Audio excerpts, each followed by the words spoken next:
Hello there everybody and welcome back to LMM. And if you enjoy the kind of stuff that you're seeing on the channel at the moment, the links to our social media are over there in the video description.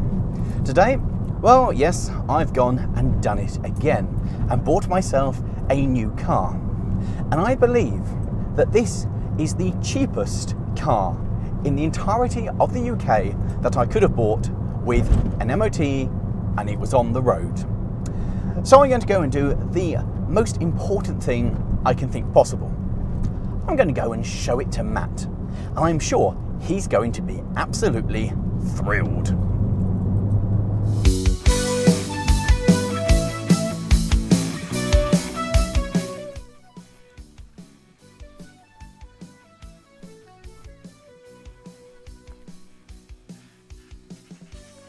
Another one. Yes. Yes. Why does it look like someone's attacked the front with sandpaper? I don't know. It is a rather obvious... Yeah, I was just going to say, like, I look at the car and I go immediately say, well, this is not a car Lawrie would have bought. But then I look at the bonnet and go, actually, you know what? He might have put some money down for that. I'm going to be honest with you. The guy who I bought this from, this car was bought sight unseen from a pub car park. Oh, good. That's where the best deals happen, I think. Yes, I believe so. He didn't mention the stylistic choice for the front bumper. It looks bonnet like there was combo. some repair attempt of like faded paint or something, and that went very, very, very wrong because they used household appliances as opposed to actual automotive. I think, and I'm not sure, but I think that what they've tried to do here is T-cut using Brillo pads, because that's the only thing I can think. I think Brillo pad's a bit soft. I think 100 grit has probably been on that. Wire brushed it. Yeah. It's awful, isn't it? Yeah. It's absolutely awful. So what's the story of this? I'm going to say it must be a bad purchase because you've bought it. So Yes. It can't possibly be anything good. Well, actually, the funny thing is, that's the worst thing. And I don't believe it either. But this car... And okay, it was a clickbaity title, we'll come straight to it. This car cost me £250 with, I will add, an MOT. I mean, I just want to put that out there, that if you had told me that 2 years ago, I would have said, so what? In this day and age, that's cheap. It's all right. It's actually pretty, apart from that, it's pretty clean. And it didn't arrive on an AA lorry. No, it drives fine. I've driven it some distance to actually get here with it. It drives fine. Any advisories on that MOT? Yes, one or two. One or two. It needs new front brakes. That's like 100 quid on top of the price of it. That's fine. The rear brakes are new, so the rear brakes are actually all right. The front brakes, I mean, you can see they're definitely lipped. They are getting close to light. Yeah. It has one or two other minor bits and bobs, but actually, this thing's remarkably good. This is, without doubt, my nicest vehicle. It's also your most sensible purchase I think you've ever made. Yeah, I mean, this ticks off a lot of things that I don't normally do. It was built this millennium. And also, it's a Mini, and I absolutely loathe the Mini. Oh, no, sorry, rephrase that. Rephrase that. Sorry. I've bought a BMW to make Morgan happy. So I'm now part of the same exclusive club as Morgan, and as such... Ultimate driving machine. I now don't understand what indicators are. So this is the BMW Mini. Yeah. I mean, the Binny, as it is collectively known. I haven't ever heard it called that, but I'm going with that. So this car I found... Well, a friend of mine said, hey, I know of a car that's being sold off cheap. Do you want it? Knowing how much I enjoy cheap things. And I went, how cheap? And he went 250 quid. And I went, yeah, okay. Thinking it was going to... The idea behind this was to get something laughable for the channel, something that was ruined, that was barely working because you guys would enjoy it. And what I've ended up with is a nice car. A nice car. The interior on this is really nice. It's in really good... There's no rips, there's no tears. It's the half leather. It has done 98,000 miles. That's not bad. Although, to be fair, that's in a lot less time than our other vehicles. Yes, yeah. It's similar mileage to a lot of our other vehicles. But it's 20 years newer. Well, yes. But this car is 18 years old. I didn't. You look at it and go, because this is my big problem with the Mini. Well, one of my many issues with this car, and the list is long. But particularly, and this says a lot about me, but when I'm driving one of my other vehicles, if you happen to see another person on the road driving the same vehicle, you get a sense of camaraderie. You see them like, oh, it's another MR2, hello, and do the pop-up wave, or even a 106, you're like, my days, it's another 106. This is the most normie car you could have purchased outside of a Qashqai. It's horrendous, because to my eye, the Clubman, the Countryman, the others... The new Mini range. They all the apart from same. like the Cooper Works and the nice ones. Yeah, it's basically the same. And even the Cooper Works ones, you look at and go, it's a Mini. Yeah. It's a horrendous amount of these on the road, and I don't... You don't feel special anymore. It is that, I know that sounds terrible, but everything... It's a bit of a hipster, ladies and gentlemen. Ouch. It doesn't feel unique enough driving a normal car. Oh God! But it is. There's something about that. All the cars we have are something that Yes. it's saving something unusual, and something that's kind of, there's a point to, if we hadn't saved it, it may have disappeared and been scrapped. Yeah. Certainly, the story behind this is if I hadn't bought it, it may have disappeared and been scrapped because it had to go. But I don't really feel like I've done any favours to heritage and preservation by saving another Mini. I do want to point out two facts. First, on that heritage and preservation front, is that you now own a car there's so many of where if it went catastrophically wrong, you might not try and keep it around. Oh no, this car has been bought to be the new channel wagon. So if you see us anywhere in the future, it's probably going to be in this. And one other great thing about this being the channel wagon is that in terms of efficiency, I imagine this is considerably better than any other vehicle you have even considered owning in the past. Well, there is one very big reason for that. Yeah.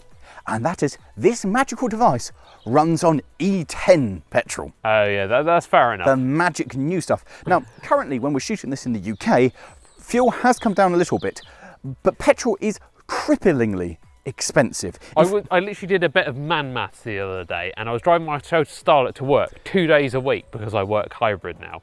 And I realised that driving the car to work 2 days a week, I was spending nearly as much on fuel as I was when I was driving my MR2 to work 5 days a week. It's insane. It is. And everything else I own and everything else I have on the road has to run on premium, on 97 or 99 super octane, because it's old and the new stuff will eat it. Now the price of regular is the price I was paying for super, which is painful, but this averages on motorways 40 something, and so far on my way home I've managed 35. 35? Now, and when these cars came out, I was hugely against them being called the Mini, and it's one of the reasons I hate them, because it's nothing like a Mini, it's huge.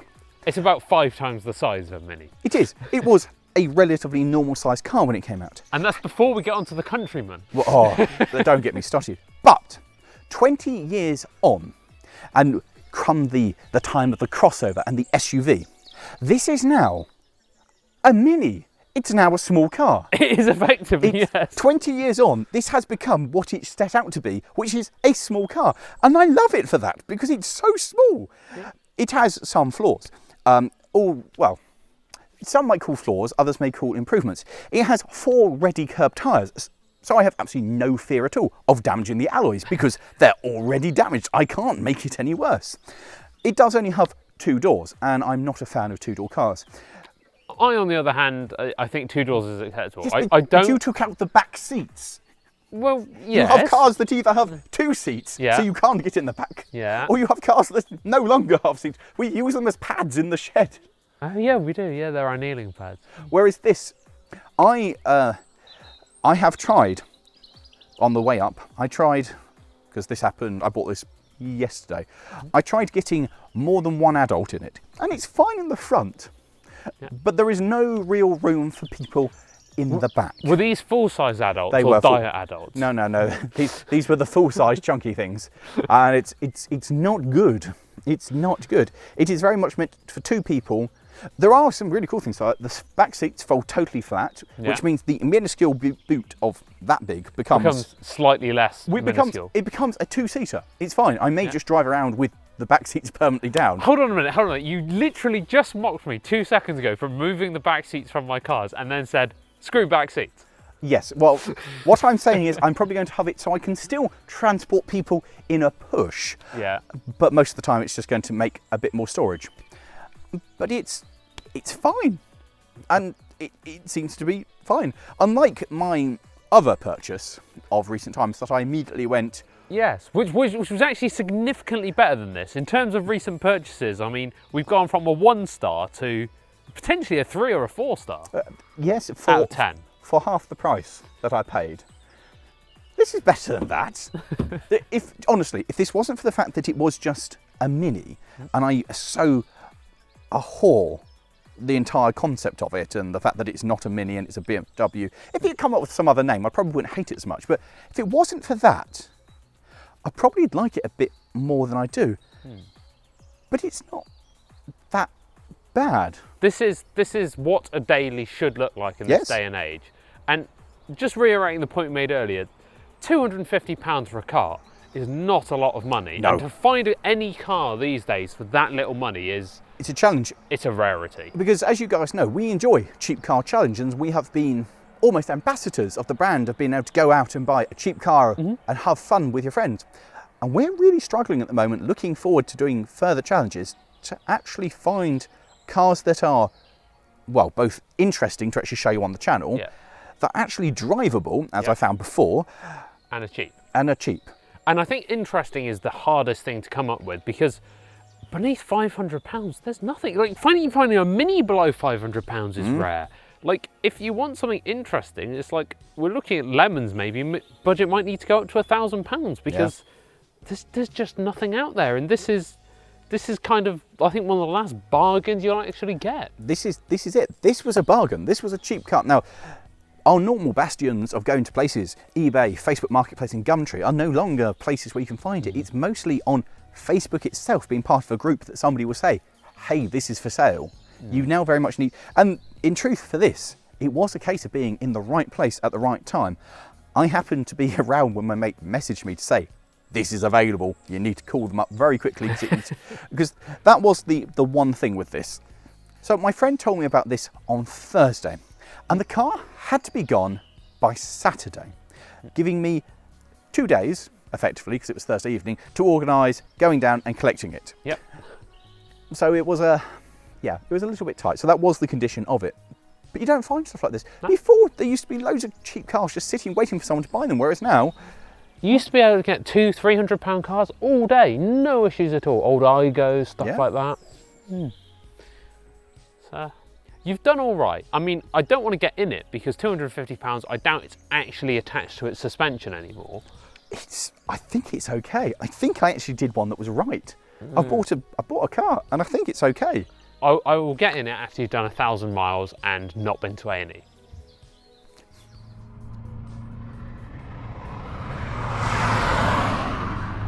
Well, despite Matt's misgivings, I actually really like this. Don't get me wrong, this car has got its flaws. I really don't like the big speedo. I understand that it's a homage to the original Mini, but I hate the fact that it's there and not in front of me where I can actually see it. Feeling like I have to take my eyes off the road to look at it down there is not something that I really agree with at all. I also don't like the fact that my tachos added on top of the steering wheel like an afterthought, and the feeling of the indicators and the wiper controls and my headlights is all very tacky. It feels very cheap and nasty. Particularly the plastic choice just feels, well, unpleasant. I mean, there are high points like the toggle switches down there, they're all really nice. The heater controls, maybe they also feel a little bit, well, cheap. But I really can't complain for the amount of money that I spent on this car and for what I've got out of it. For a vehicle that is on 98,000 miles, the interior in here is lovely. There's no rips or tears. It doesn't look particularly worn. It's just very pleasant. It's very comfortable. It's all rather good. Certainly the seating position is very nice. It is very hard.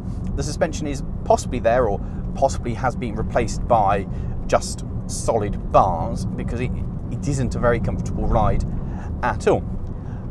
On the other hand, it does mean that this thing drives really nicely. Far nicer than I would ever have given it credit for, because I've often looked at these things and gone, well, they're not that good, are they? But in actual fact, this one, being a Cooper, is a lot of fun. In fact, it's quite good. It's got a slightly more tasty exhaust, and it just handles magnificently. It's so much fun. It's a genuinely nice little car to just drive around on the back roads. And okay, it's bumpy. It's very bumpy, and I have other cars which are a lot more pleasant. But the sense of this thing is going to hold to the road, the handling, the sense of confidence that it inspires in me is absolutely outstanding. It goes. It lives up to the original Mini for the fact that it just drives round corners and goes.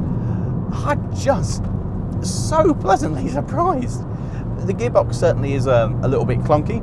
It's not the nicest gearbox by a long way that I've ever used. Apparently they have the reputation of being made out of chocolate, so I've got to be careful with that as well, but it just glides. It just absolutely glides. My initial idea behind buying this was to have a channel wagon, a car that I could just drive day in and day out, and when it broke I'd throw it away, but I really like this. And on that bombshell, is it possible that I managed to buy a car that's not completely ruined and actually works as it should for absolutely no money? Well, no, I don't think it's possible either, but let me know in the comments below if you think I've done well on this one, or let me know what I should be looking out for and what you expect to fail. Because I'm really happy with my BMW. I suppose the next thing is to go and see Morgan and tell him the good news that he's got a fellow BMW owner on the team. See you later, guys.